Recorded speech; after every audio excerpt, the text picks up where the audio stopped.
Hello and welcome to the Beach House 34 True Crime and Paranormal podcast. This is the reading of the Darlie Routier trial testimony, part 13. Now, as a reminder, if you are enjoying this podcast and the trial coverage, make sure to hit the subscribe button so you never miss an episode. Today, we are beginning day 6 of the trial, which occurred on January 14th, 1997. On this day, there is one witness, Officer David Mayne. He is the crime scene photographer and manager of the evidence section for the Rowlett Police Department. Now, Officer Mayne's testimony lasts the entire day and even bleeds over into the next day. And because it's so long, it's actually 170 pages on this day alone, it's going to be broken up into parts. But before we get to his testimony, let's go over what we heard in the last episode, because we heard from paramedics Brian Koshak and Larry Byford. They were the next two paramedics on the scene after the first paramedic, Jack Colby.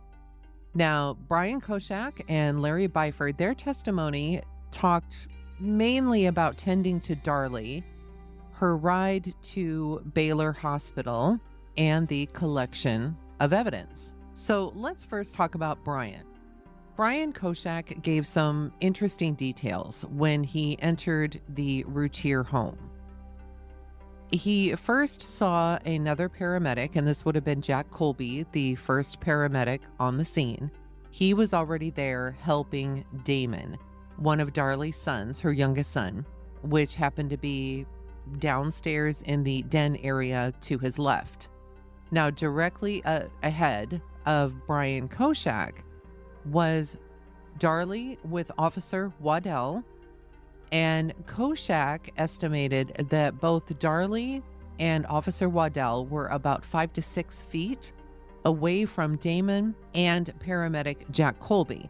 Now, when Jack Colby gave his testimony, he mentioned a totally different distance, at least as far as how far Darlie and Officer Waddell were away from Damon. And he actually said 10 or 12 feet. And this was back in episode 62. This is quite a substantial difference. Now, they may have moved locations from the time that Jack first noticed them to when Brian walked in, but it's quite a discrepancy.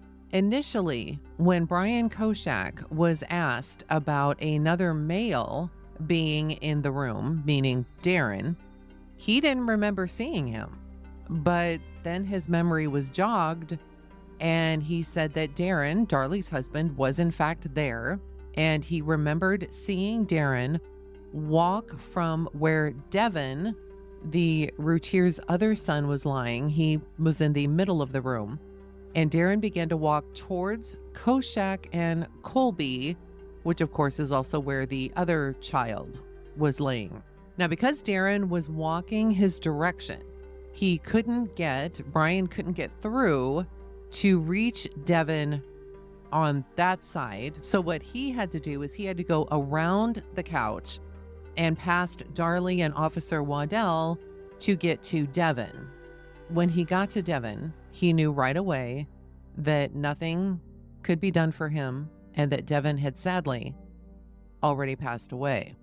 Now, next, Koshak then turned his attention to Darlie. Darlie was kneeling next to the bar that separates the kitchen from the den. She was wearing a blood-covered shirt and holding a rag to her neck wound. Now, interestingly, despite her state, Koshak said that she wasn't crying or screaming. Now, again, Jack Colby said that contradicts all of this. He says that it was a very loud scene. Everybody was yelling and screaming. So Brian, at this point, he has Darlie follow him outside to the porch. And while they're there, Koshak continues to treat Darlie. He finds that she wasn't in shock and that she could follow instructions well. In the ambulance, he observed that her blood pressure was okay and he didn't give her any medications during the short ride to the hospital. Now, let's talk about Larry Byford. Now, Larry Byford, he didn't play a major role in the initial scene. He briefly stepped inside to check if anyone else needed help, but then he returned to assist Brian Koschak, who was on the porch. Larry Byford helped to bandage Darlie's arm and her neck and noted her anxious demeanor.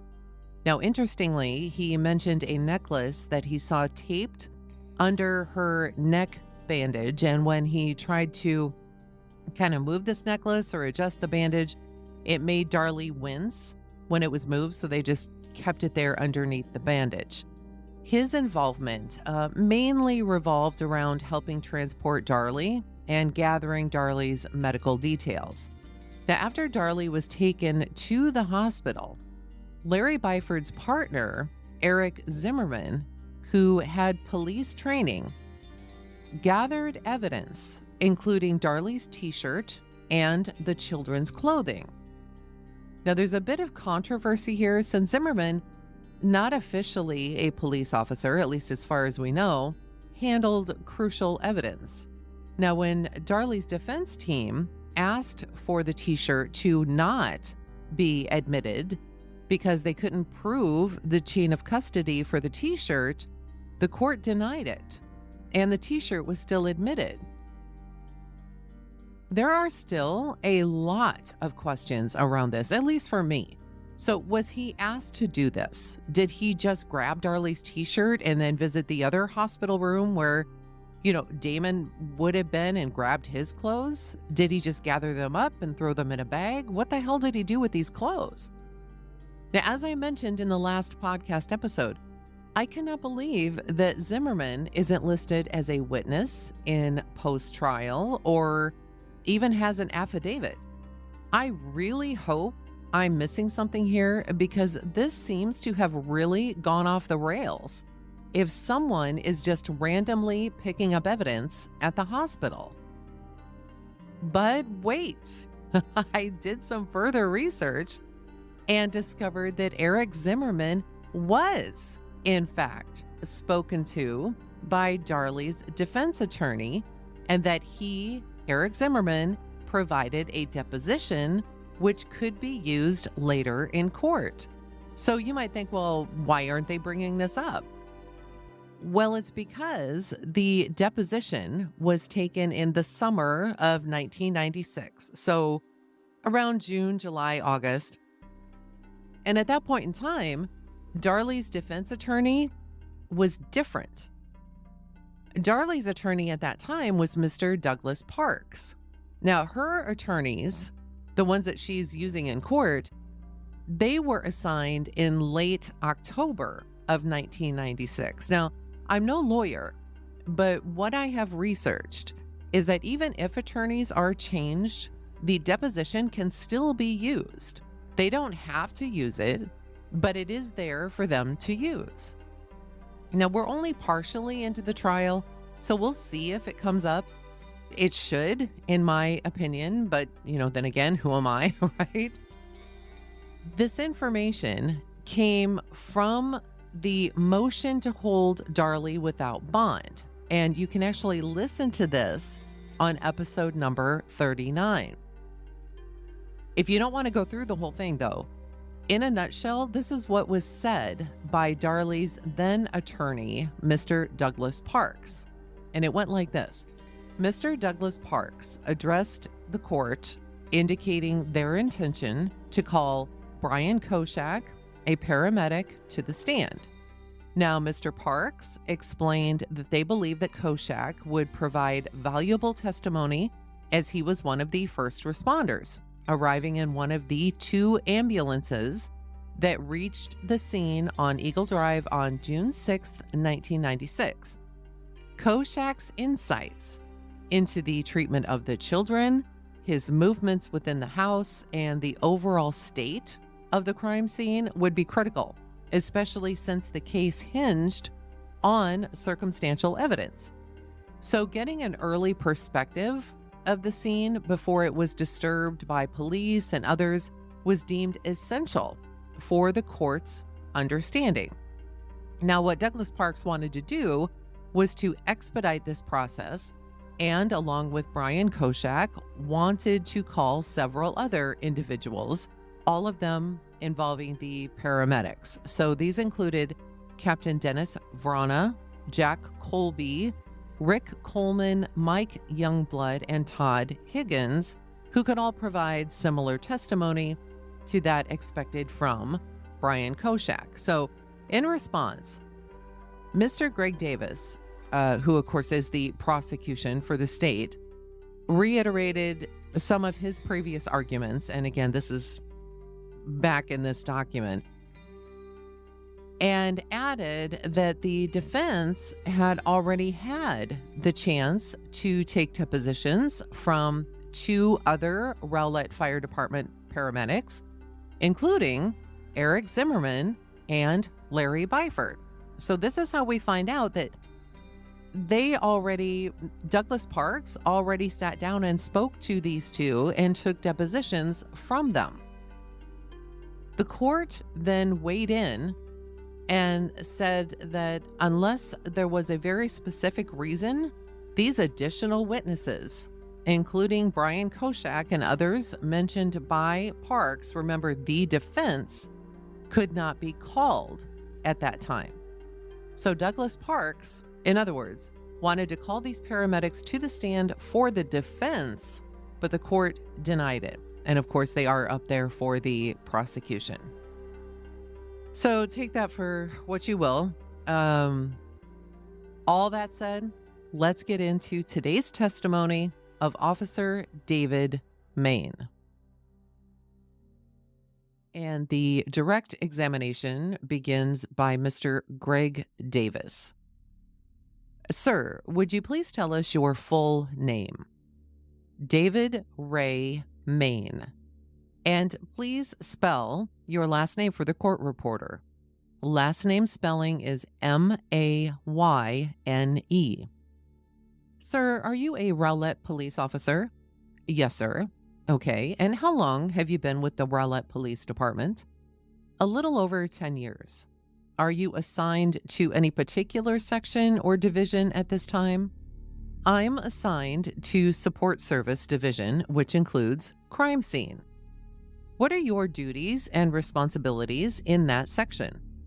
I collect evidence, photograph different crime scenes, and also am the manager over the evidence section.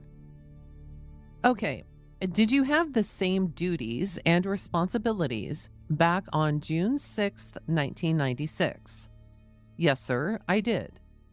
Officer Mayne, let me ask you if at approximately sometime around 3 to 3:30 in the morning, if you received a call to go up to the Rowlett Police Station. Yes, sir, on June 6th, 1996. Right. Were you at home or were you on duty at that time? I was at home. Do you recall about what time you got up to the station? Approximately 3:55 a.m. And what was the purpose of you going up to the Rowlett Police Station? To collect supplies, crime scene supplies for a crime scene. All right. And about how long did it take you to get all of those supplies and leave? Approximately 5 minutes. Do you recall where the next place was that you went after you left the station?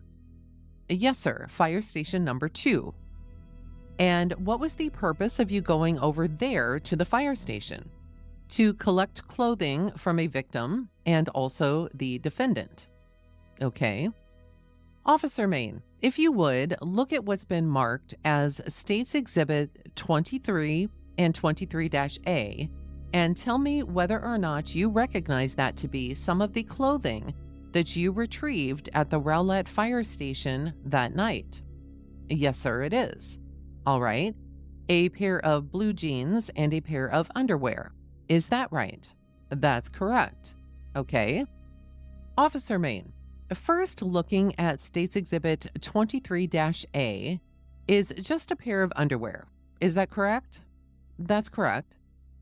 And so you picked up the underwear and you also picked up a pair of blue jeans. Is that correct? That's correct. And I believe you said, in addition to that, you also picked up the shirt of the defendant? That's correct. Okay. Officer Mayne, after you picked up the clothing, where did you go next? I went to 5801 Eagle Drive. And about what time did you get to that location? Approximately 4:15 a.m. Okay. Did you go in the house or what did you do? No, sir. I met with Sergeant David Neighbors and Sergeant Matt Walling. Okay. And let me ask you if sometime shortly after you arrived, perhaps within a half an hour, if you had occasion to meet with a Sergeant Tom Ward. Yes, sir, I did. And where did you meet with Tom Ward? I met Tom Ward approximately 2 houses down in the alleyway from 5801 Eagle Drive. Okay. And at the time that you went down there, did you photograph and did you retrieve a certain piece of evidence? Yes, sir. I photographed a white tube sock that appeared to have blood on the sock and also collected it. All right, Officer Mayne, let me show you what's been marked as State's Exhibit 60. Do you recognize that to be the tube sock that you retrieved on June 6th, 1996? Yes, sir. The holes and the other defects that we see in the sock, were they present at the time that you retrieved this item? No, sir. Okay. After you retrieved it, was it placed in evidence for further analysis by other individuals? That's correct, it was. All right. Okay, Officer Mayne, you retrieved the sock. Did you do any testing on the sock when you retrieved it in the alley? Yes, sir, I did. I did a presumptive blood test on what appeared to be blood. Okay. And the purpose of that test is to determine what? If it was blood. All right. And what did it come back as? It tested positive for some type of blood. And I assume then, after you had done the presumptive test, is that when you placed it into evidence for further analysis? That's correct. Okay. After you had retrieved the sock and you had done the presumptive test on the sock, what's the next thing that you did out at the scene? I started photographing the exterior of the house. Okay. Front and back? That's correct. All right. And after you had finished photographing, what's the next thing that you did? I was advised that we were going to get consent to enter the house. And also a consultant, James Cron, was called. And when he arrived, we met with him. Okay. So you met with James Cron, correct? That's correct. Meeting with other officers outside the house also? And that's correct. Okay. And you're still outside the house. That's correct. There was a taped off area outside the house also? Yes, sir, there was. And also an officer at the front door. Okay. When is the first time that you entered the house? Approximately 6:09 a.m. Okay. Did you go in there by yourself or did you go in with someone else? I went in the house with Sergeant Matt Walling and a neighbor of the residence, Karen Neal. All right. And just tell me where you went inside the residence, where Sergeant Walling went, and where Karen Neal went. At the entrance inside the house, there's a stairway. I walked up halfway of the stairs, and Sergeant Walling and Karen Neal went to the top of the stairs. Okay. Did you see what Karen Neal did when she went up the stairs? Yes, sir. She retrieved a small dog. Okay. And after she retrieved the dog, what did she do? She immediately walked down the stairs and exited through the front door. Was Karen Neal in your sight the entire time that she was inside that house? Yes, sir. Approximately how long was she inside the house? Approximately 2 minutes. And what parts of the house was she in when she went in there? It would be the front entry, up the stairs, and at the top of the stairs. Did she do anything besides retrieve the dog? No, sir.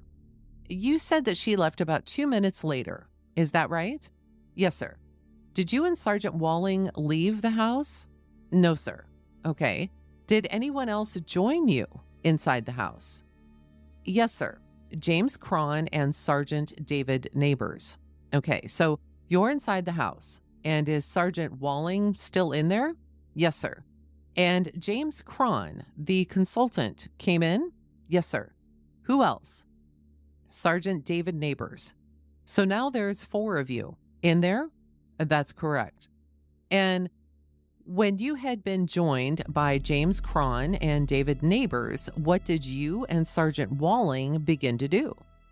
Sergeant Walling began taking us through the house, a walkthrough of the house of the crime scene. All right. And do you remember what part of the house that you went through during this walkthrough? Yes, sir. The front entryway, down a hallway into the family room, in the kitchen, to the utility room, and to the garage area. Okay. And during the time that you're doing this walkthrough with these other people, is any evidence being collected at that time? No, sir. Anything being touched? No, sir. Anything being moved? No, sir. Okay. You've gone through the family room, the kitchen, the utility room, back to the garage. Where do you go next? We went in, we came back through the utility room and to the kitchen, and then we exited through the dining room to the utility room. Okay. Now, did all of you leave the house at that point? All except for me. All right. And why did you stay behind? I started photographing the scene. So Sergeant Walling, James Cron, and David Neighbors then left the house, right? Yes, sir. And you remained behind to take photographs. That's correct. About how long did this walkthrough take place? I'm talking in the 4 of you coming in, walking through before the other 3 left. About how long did that take? Approximately 20-25 minutes in that area. And you started taking photographs, right? That's correct. Of the interior rooms of the house? Yes, sir. Did you take photographs in the family room? Yes, sir, I did. Did you take photographs in the kitchen? Yes, sir. Did you also take photographs in the utility room? That's correct. And did you take photographs of the interior portion of the garage? Yes, sir. Okay. Officer Mayne, if you would, let me just open this up and ask you if you can identify State's Exhibit 35 as being a true and correct floor plan of the family room as it appeared on June 6th, 1996. And if photographs 35A, B, C, D, E, F, G, and H are in fact photographs that you took of the residence there on June 6th, 1996. Yes, sir. Do they truly and accurately depict the residence as it appeared that morning on June 6th, 1996? Yes, sir. Okay. All right. If the officer could please step down, Your Honor. And the court says, all right, please watch your step going off there. The witness says, yes, sir. At which time he then got down and approached the jury rail. And Mr. Greg Davis says, okay, if you will step around to the side so all of the jurors can see the exhibit. The court says, all right, yes, so they can see. And then Mr. Davis continues, Officer Mayne, okay. Again, we're looking at the floor plan of the den here. Is that right? That's correct. All right. And State's Exhibit 35-A, right here, what do we see in that photograph, sir? We see a coffee table with a flower arrangement that is turned over. All right. And that coffee table was essentially there in the middle of the room, right? That's correct. Okay, 35-B. What do we see in that photograph, sir? We see blood on the carpet, and okay, it's in the area here. It would be the area to the hallway here to the entry to the kitchen. Okay, so this area in 35-B, if we walk in, it's right to our left in that family room, right? That's correct. Okay, 35-C up here. What portion of the room are we looking at here? We're looking at, the couch here, and we see a blue blanket here. This is part of the coffee table and also a pillow right here. Okay, so on the chart here, and we're looking at this couch that's on the west side of the room. I believe it's the west. That's correct. It's the west. And we see, in fact, a yellow pillow here. In 35-C, is that the pillow that you found on the couch? Is that right? That's correct. And there was a blue blanket. Was there also a green blanket right next to it, right here? Yes, sir. You can't hardly see it, but there is a green blanket there. Okay, the corner of the coffee table. You've got what? A maroon colored pillow leaning up against this couch? Is that right? Yes, sir, right here. States Exhibit 35-D. Is that a close-up of the corner of that coffee table that we see in 35-C? That's correct. Does there appear to be blood on the corner of that coffee table? Yes, sir, there is. Okay. States Exhibit 35-E, again, are we looking at the portion of the room that's going to be in front of this couch on the west side of the room? And that's correct. And there's a large red area in that photograph. Is that correct? That's correct. That's where yes, sir, beside the couch right here. Okay. And does that appear to be blood? Yes, sir, it is. Okay. I want to direct your attention to the top portion of that photograph, and we see another area right up in here next to the maroon pillow. Can you tell us what that appeared to be when you looked at that morning? That is a small blood handprint with fingers pointing toward the pillow. Is that right?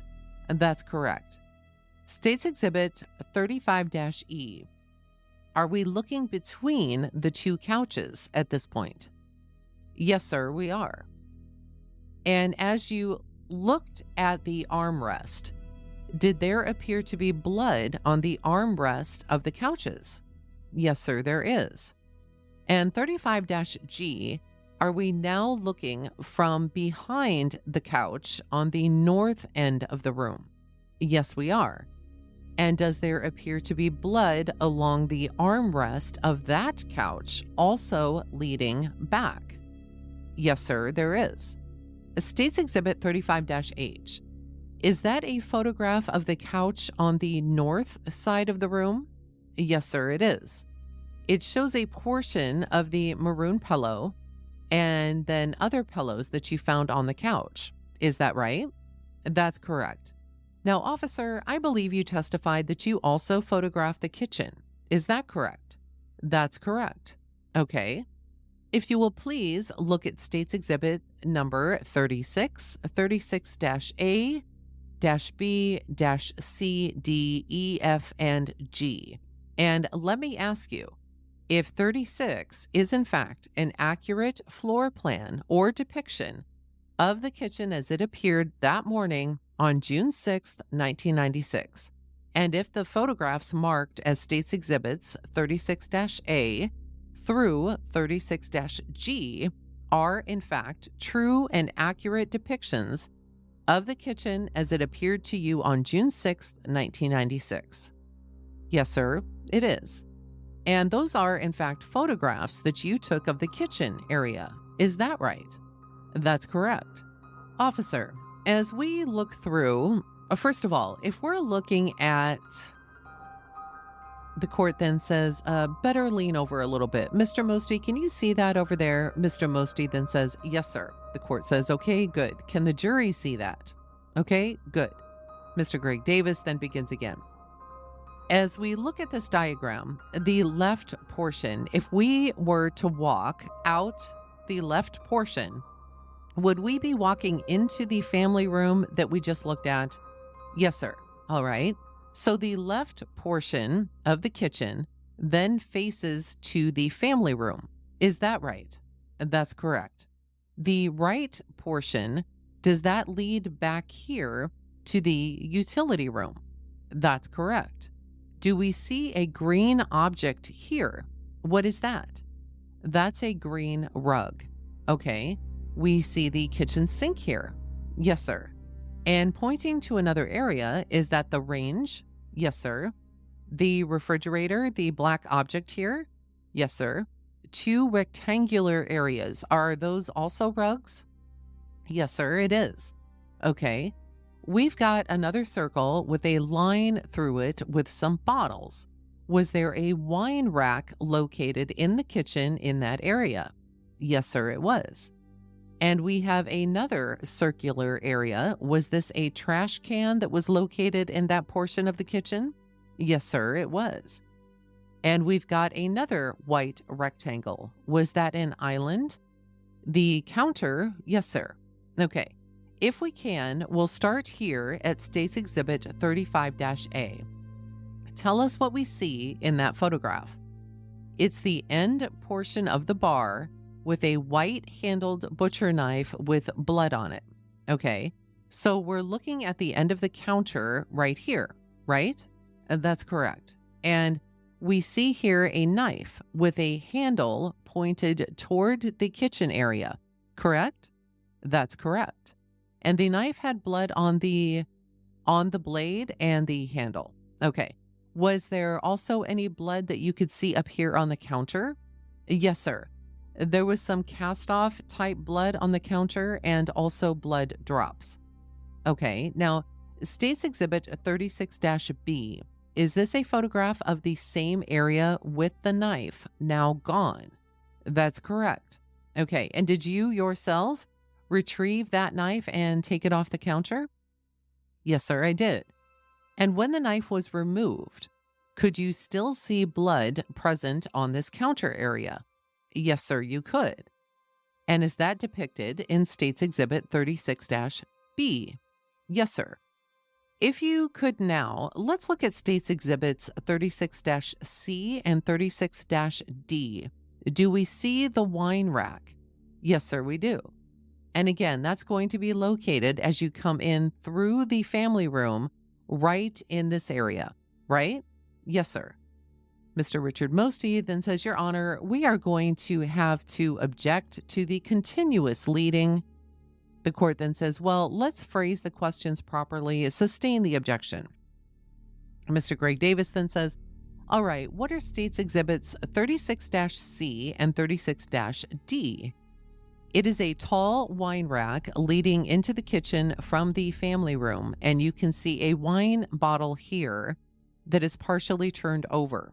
And you can also see broken glass on the linoleum tile here. Okay, let me ask you so that all of the jurors can see, and I'm pointing at the bottle that you've just indicated as being turned over. Yes, sir. Okay, and you had also indicated a portion of the part of glass on the floor. Am I now pointing at a portion of that? Yes, sir. And am I also pointing to another portion that you saw there that morning? Yes, sir. There's also blood drops leading from in between here and the family room on the linoleum. Okay. And you're pointing to State's Exhibit 36-D. Is that right? That's correct. As you looked at State's Exhibit 36-C, can you see any more blood on the floor in that photograph? Yes, sir. You can see the blood drops leading on the right side of the island here on the linoleum tile. Okay, looking at the wine rack here in 36-D, you had mentioned the broken glass on the floor. Did you notice any items on this wine rack that were broken? No, sir. Now, State's Exhibit 36-C. What do we look at in this photograph? This is an area of the counter where the range is, and there's a knife block with knives in it, and it's a 9-hole knife block, and there's only 8 knives in the knife block. Okay. And that was located next to the range? That's correct. And State's Exhibit number 36-F. What are we seeing there? This is leading into the utility room here from the kitchen, and here is the range. Here is an island here, and you see blood drops here on the linoleum tile. Okay. So do we see part of the utility room here? Yes, sir. And did I understand you to say there's blood drops in this portion that I'm pointing to in State's Exhibit 36-F? Yes, sir. And is the range shown on the left-hand part of this photograph? Yes, sir, it is. And State's Exhibit 36-G, if you would just take this pointer and just show us what we see in State's Exhibit 36-G. Okay, here is the kitchen sink right here, and you can see the blood right here at the kitchen sink. You can see blood right here. Here's a green rug here, which is going to be this rug right here. And you can see a vacuum cleaner that's on its top here, right here, lying down, and you can see the blood right in here. Okay, this vacuum cleaner that we see there in the photograph, did you or any other police officer place it in this position? No, sir. Okay. Tell the members of the jury how this vacuum cleaner was positioned the very first time that you saw it. It was positioned as you see it here, lying down on its, I call it its top. The wheels are up and, okay, the kitchen sink on the right-hand part of the photograph? Yes, sir. Okay. Where would the family room be in relation to State's Exhibit 36-G? Okay, the family room, you can see this area right here. The bar would be up here, and the family room would be right up here. Okay, Officer Mayne, did I understand you to say that you also photographed the utility room? Yes, sir. Okay. If you'll look at what's been marked as State's Exhibits 38-A, 38-B, 38-C, and 38-D, do these photographs truly and accurately depict the utility room as it appeared on June 6, 1996? Yes, sir. These are photographs that you took that morning? Yes, sir. Officer, if we could go through these 4 photographs, and if you will step back so all of the jurors can see here. State's Exhibit 38-A, what are we looking at there? We're looking at the utility room area. You can see blood drops right here and a small child's cap right here. Okay. Did there appear to be any blood on this cap? No, sir. Okay. 38-B. Is this another closer image of that same ball cap? Yes, sir, it is. You can see the blood drops here, but one thing that I don't see in it is cast-off type blood. It's just, large blood drops. Okay. State's Exhibit 38-C. What do we see here? This type of blood on the door, transfer type blood where somebody might have touched the door. Which door are we looking at here in 38-C? This door leads into the garage area from the utility room. And finally, State's Exhibit 38-D. What are we looking at here? Looking at the linoleum flooring going into the garage, interior of the garage. And do we see in 38-D The same door that's shown in 38-C. Yes, sir. And it's on the left-hand portion of the photograph? Yes, sir. And did I understand you to say the top portion of this photograph would then lead into the garage? Yes, sir. Okay. Officer Mayne, did you also take photographs of the garage? Yes, sir, I did. Okay. Sir, if you would, looking at State's Exhibit number 40, 40-A, and 40-B. First of all, State's Exhibit 40. Is that an accurate diagram of the way the garage appeared on June 6th, 1996? Yes, sir. State's Exhibits 40-A and 40-B.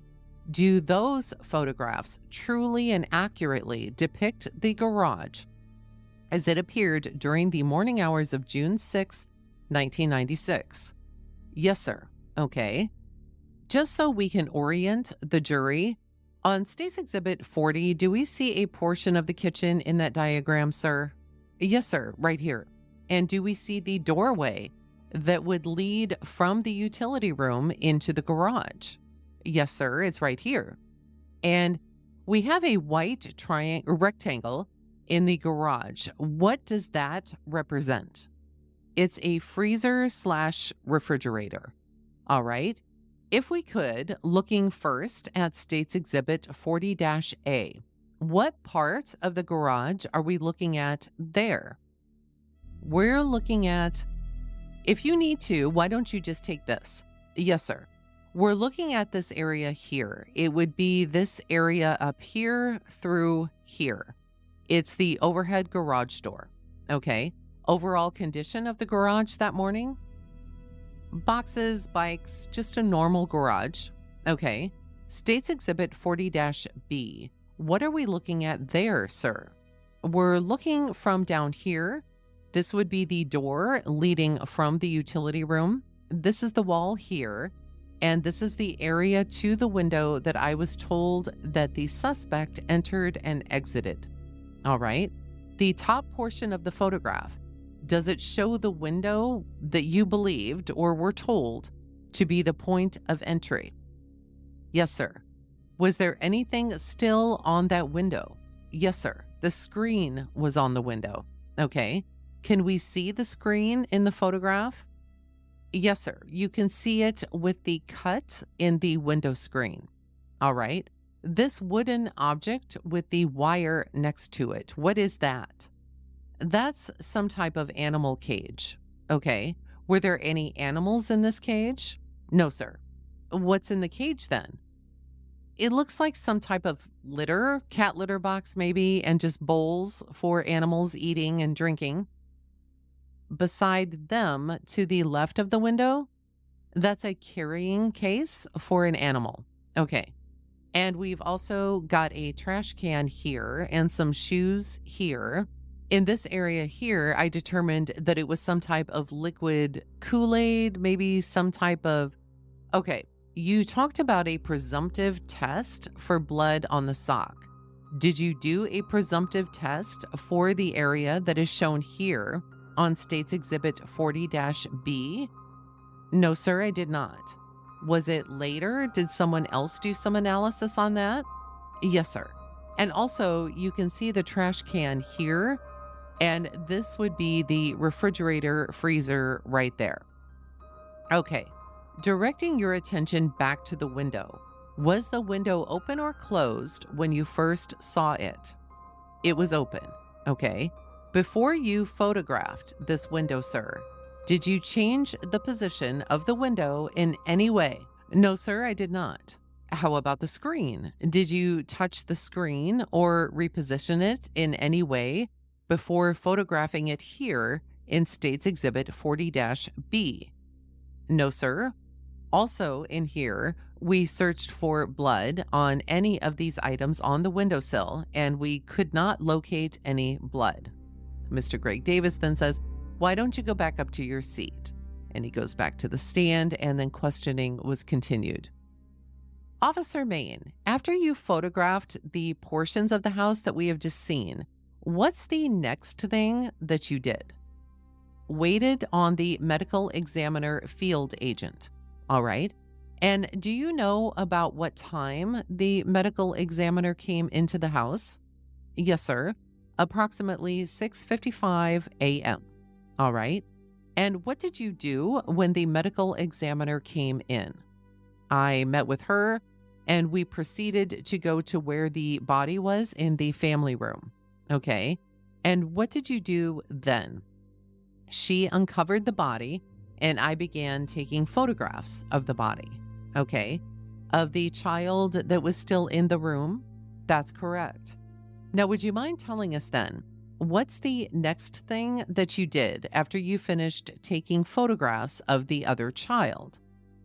After we took the photographs, the body was removed from the area and I began collecting evidence. Okay. You had indicated that the medical examiner's field agent came in. Anybody else come into the house before you began collecting evidence? Yes, sir. Okay. Who came in? Sergeant David Neighbors. All right. And he was your supervisor? Yes, sir, he was. Anybody else come in? I think James Cron was in there. Had you dealt with James Cron before? Yes, sir. Did you know who he was? Yes, sir, I did. And when you began to collect evidence, tell us, what's the first thing that you did in collecting evidence in that house? I began collecting hair, fiber samples from the area where the body was removed. Okay. Are you talking about the body that you saw being removed? That's correct. The one the medical examiner field agent removed. Okay, so you collected hair. How did you do that? I collected it by using plastic tweezers. Okay. And did you do any analysis on that hair? No, sir, I did not. What did you do with it? I collected it and preserved it for further examination. Okay. Did you put it into evidence then? Yes, I did. Okay. So you collected the hair. What's the next thing that you did? I collected the blue and green blanket from the family room area. Okay. And were those the blankets that we saw on the photograph next to the couch? Yes, sir, they were. Okay. Officer Mayne, let me show you what's been marked as State's Exhibit 62. Do you recognize that, sir? Yes, sir, I do. Okay. And what is that? That's the blue blanket that I removed from the family room. Okay. Did you place it into evidence that day? Yes, sir, I did. Did you do any analysis on the blanket yourself? No, sir. And again, where did you find this item number 62? I found it beside the couch in the family room. Okay. Officer Mayne, let me show you what's been marked as State's Exhibit 61. Do you recognize that, sir? Yes, sir, I do. What is that? That's the green blanket that I removed from the family room beside the couch. Okay, and did you also place this into evidence? Yes, sir, I did. Did you do any analysis on this blanket yourself? No, sir, I did not. Let me ask you, Officer Mayne, when you were collecting these two blankets, did you notice whether or not you could see any blood on those two blankets? Yes, sir. There was some type of blood on the blankets. Now, after you had collected the blue and the green blankets, what's the next thing that you did? I collected a plaid cloth that was bloody on the carpet runner between the love seat and the bar in the family room, and also collected 2 rags in the hallway beside the bathroom door. Okay.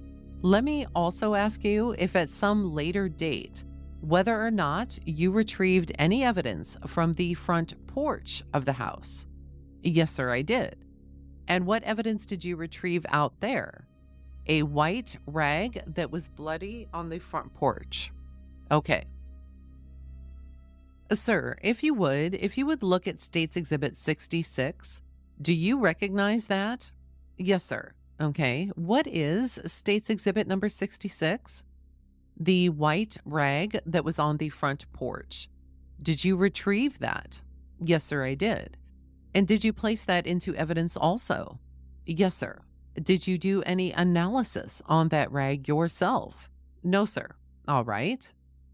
Officer Mayne, would you please look at State's Exhibits 64 and 65 and tell me whether or not you recognize those two items, sir?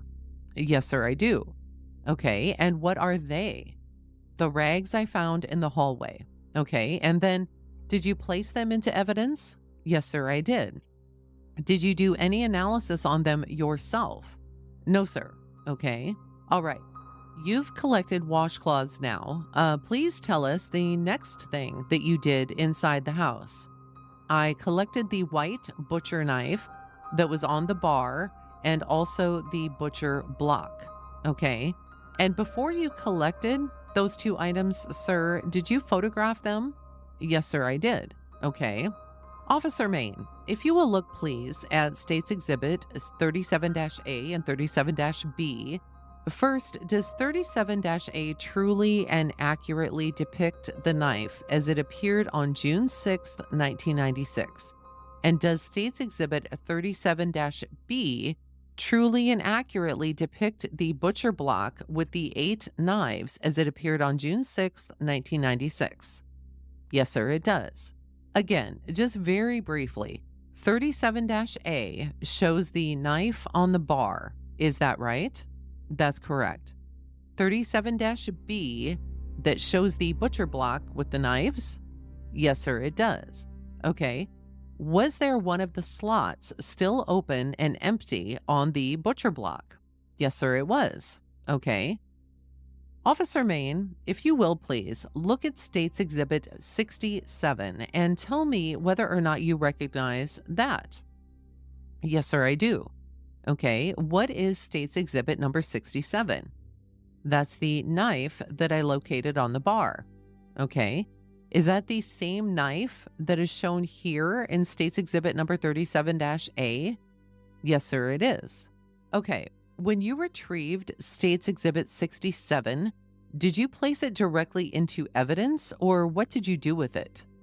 I put it in a paper bag and secured it. Okay, did you later give it to someone? Yes, sir. I did. I gave it to Charlie Lynch, which is with Southwestern Forensic Science in Dallas County.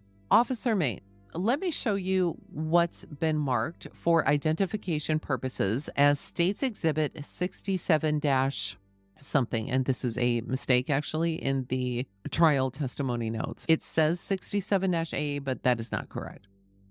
It's supposed to be 68. Yes, sir. Do you recognize that? It says 68. I'm sorry, 68? Yes, sir. Do you recognize that? Yes, sir. Okay. Is this the butcher block that is shown in State's Exhibit 37-B? Yes, sir, it is. Okay. Is there a certain amount of writing on the outside of this, sir? Yes, sir, there is. Okay. Was that done after it was retrieved by you? That was after. Okay. Was there any writing on the outside of it at the time that you retrieved it? No, sir, there was not. Sir, now if you'll look please at State's Exhibit 68-D, E, G, F, C, B, A, and H. Do you recognize these 8 knives that I have placed before you, sir? Yes, sir. Are they the knives that you found in the butcher block, State's Exhibit 68, on June 6, 1996, sir? Yes, sir. Officer Mayne, after you retrieved State's Exhibit 67 and you retrieved the butcher block with the knives in it, what's the next thing that you did? I started collecting blood samples. Okay. And what sort of training have you received for the taking of blood samples? I have been to numerous schools, crime scene schools, and collecting type blood evidence. Okay. How many years have you been collecting blood evidence? Approximately 9 years. Okay. You got any approximation for the number of crime scenes where you've actually retrieved blood? Approximate 50. Okay. And do you recall the areas of the house where you tried to retrieve blood that morning? Yes, sir. In the family room, the kitchen area, the utility room, and in the front entry of the house. Okay. What methods were you using to try to collect this? I used razor blades scraping dried blood samples. Okay. Officer Mayne, if you would please look at State's Exhibit number 122, and if you could, let me ask you whether or not we have identified some of these circles with the initials RM. Yes, sir. Okay. If you would, please take a look at that exhibit and tell me whether or not we have on this document accurately located the locations where you took the blood samples on June 6th, 1996, in the portion of the house depicted on 122. Yes, sir.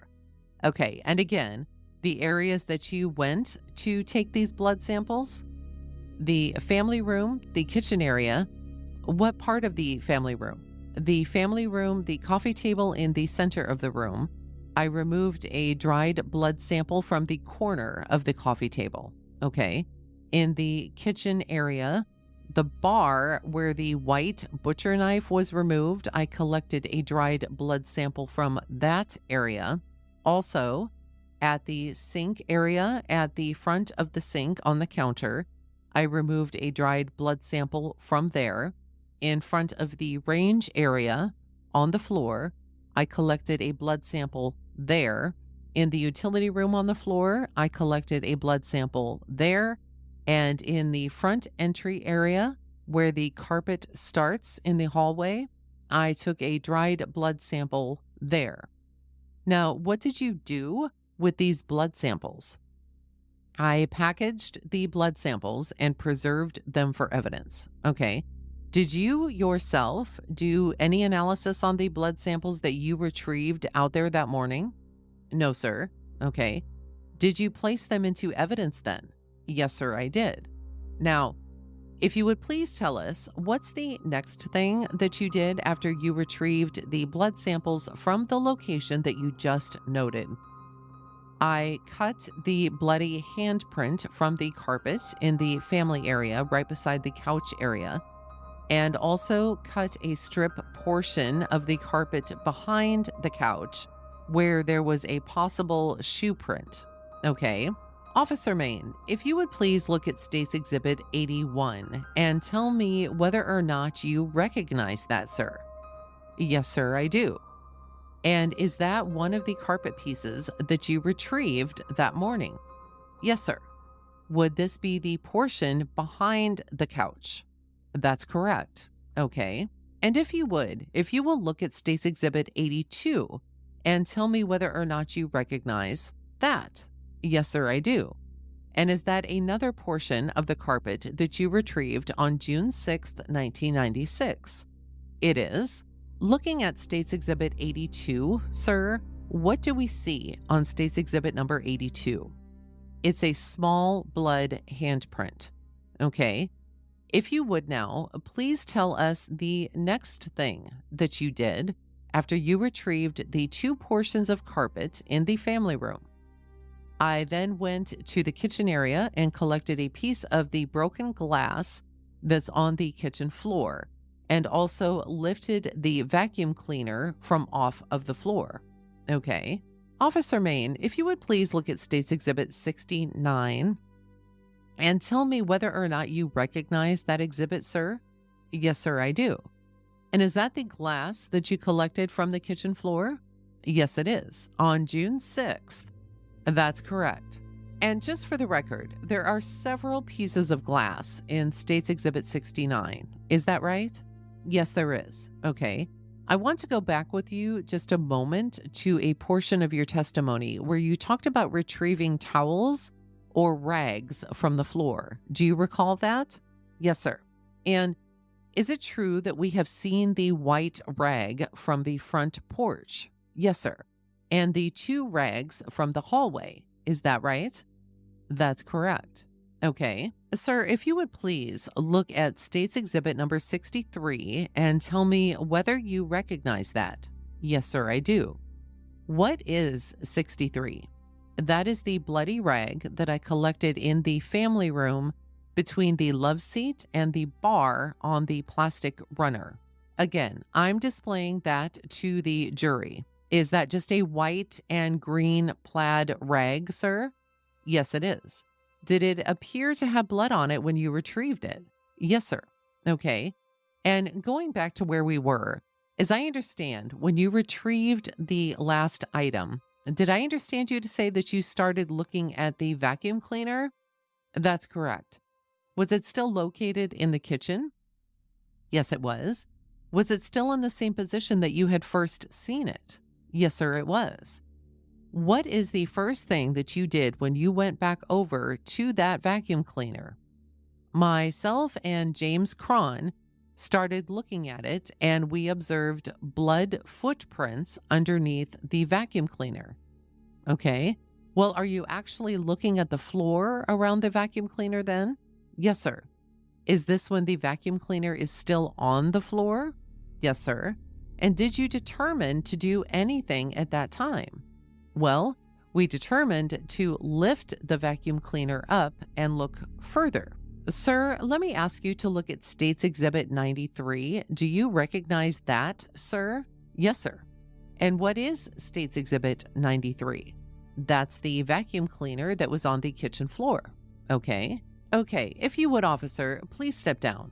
Could you please position the vacuum cleaner on the courtroom floor as it appeared on the kitchen floor that morning or that afternoon? Okay.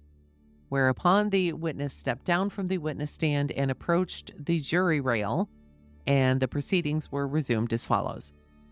Okay, you laid the vacuum cleaner down on the floor. Is that right? Yes, sir. Please step back so everyone can see it. Okay, and did I understand you to say that you then made a decision to lift it up off the ground? Is that right? Yes, sir. We observed blood on the handle, so we decided to go ahead and lift it up and look underneath it. Okay. Could you please show the members of the jury exactly how you picked that vacuum cleaner up that day on June 6th, 1996? We just go ahead and do that now. Yes, sir. Okay, if you could just lay it down and do it one more time for us and just show us. Here, let me do it this way.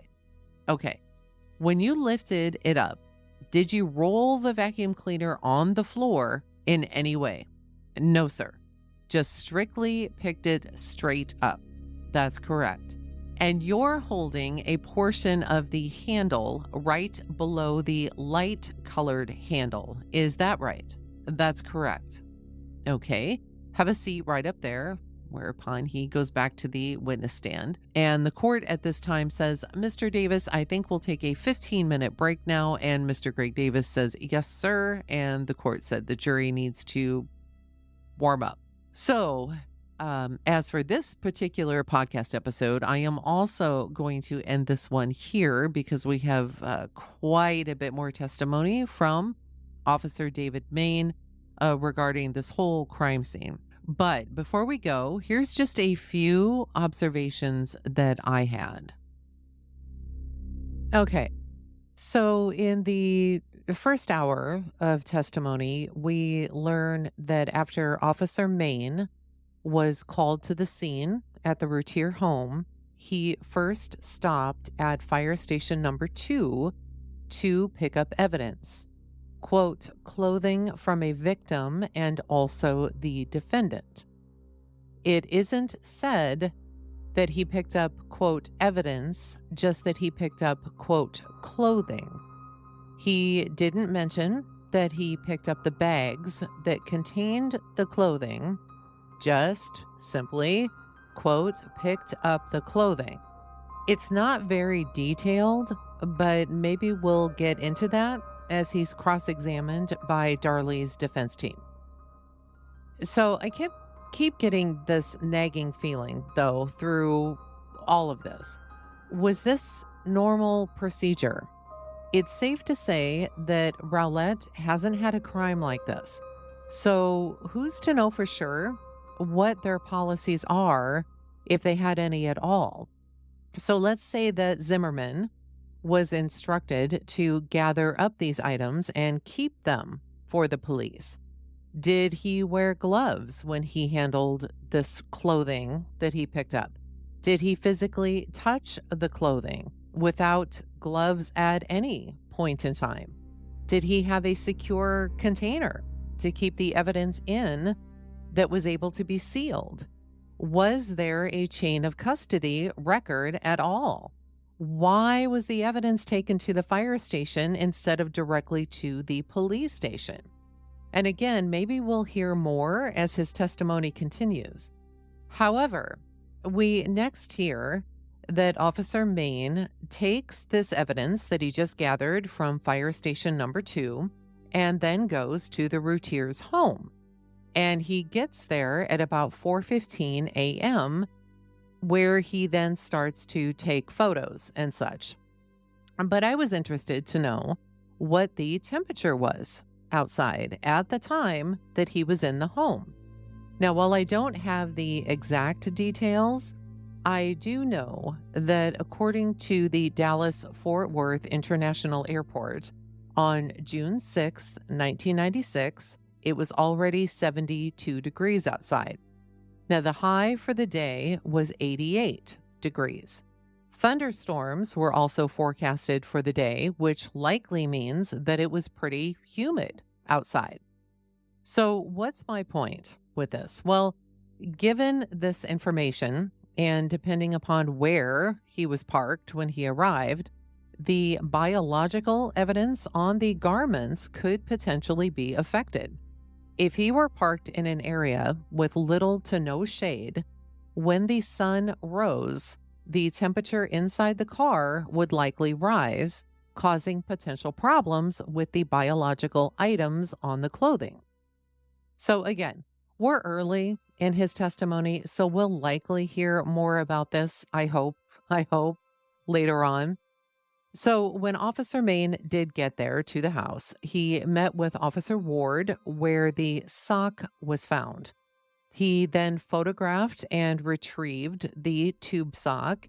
He did not say what he did with the sock, though. He did a presumptive test on the sock to test for blood, which came back positive. He then just simply said that he, quote, placed it in evidence. He then met with James Cron outside the house and ended up entering the home around 6:09 in the morning. And he entered with Sergeant Walling and Karen Neal. And Karen is a neighbor of the Routiers. She had gone in to get their small dog.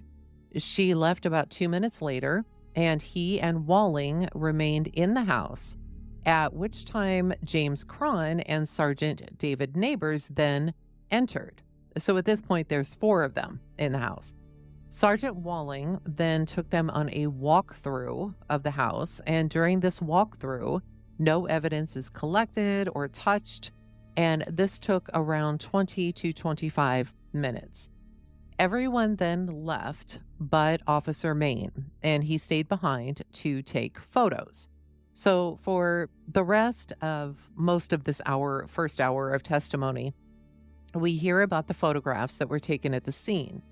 I do want to point out, whether it's transcript error or attorney error, I don't know, but at times in the transcript, you will hear an exhibit number mentioned, for example, 35-A, when they're referring to 36-A.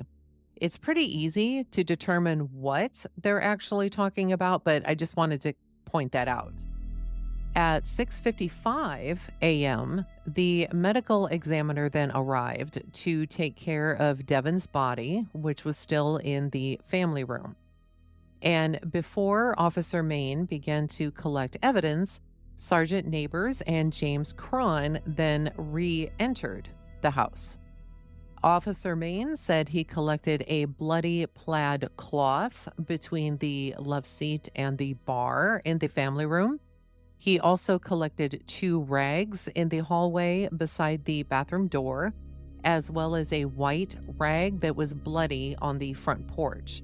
Now, we're only a little bit into his testimony, but when he was talking about collecting blood samples, he was never asked if he had taken one from the vacuum cleaner. If you remember he, when the prosecutor had him step down from the witness stand and get down, and there was this vacuum on the floor in the trial room and said, "Hey, show me what happened to this." He had said that he had seen some blood on the handle, but so far he has not testified, excuse me, that he actually took a blood sample from the handle of the vacuum cleaner. Now, this whole thing, I'm sure as you listened to this first hour, it was probably quite a little boring at times because they're constantly referring to all of these states' exhibits that they have. Gosh, there were a lot. So what I'm going to do, I can't promise that it's going to be done by the time that you initially hear this when I publish it. But what I'm going to do is place these photos that I can find and put them on the webpage specifically for this episode so that hopefully by the time you listen to this, when you get there or when you're listening, if you're able to pull it up at the same time, you'll be able to actually look at the photos as you hear him describe them. So, like I said, I don't have access to all of them, but I have access to quite a few. So I will have those up on the webpage for this particular podcast episode as soon as humanly possible. And this is going to conclude this first hour of the testimony of Officer David Mayne. And the next episode will just continue on with his testimony. Again, he was on the stand this entire day, and it even moved over into the beginning of the following day. So this is going to be quite a series of podcast episodes related to just his testimony alone. So again, thank you so much. If you think someone you know would love this coverage of the Routier trial or any of the other Beach House 34 episodes, please consider sharing it with them. I would be so much appreciative of that. Once again, thank you for listening, and I will be back soon with another piece of Officer David Mayne's testimony in the trial of Darlie Routier.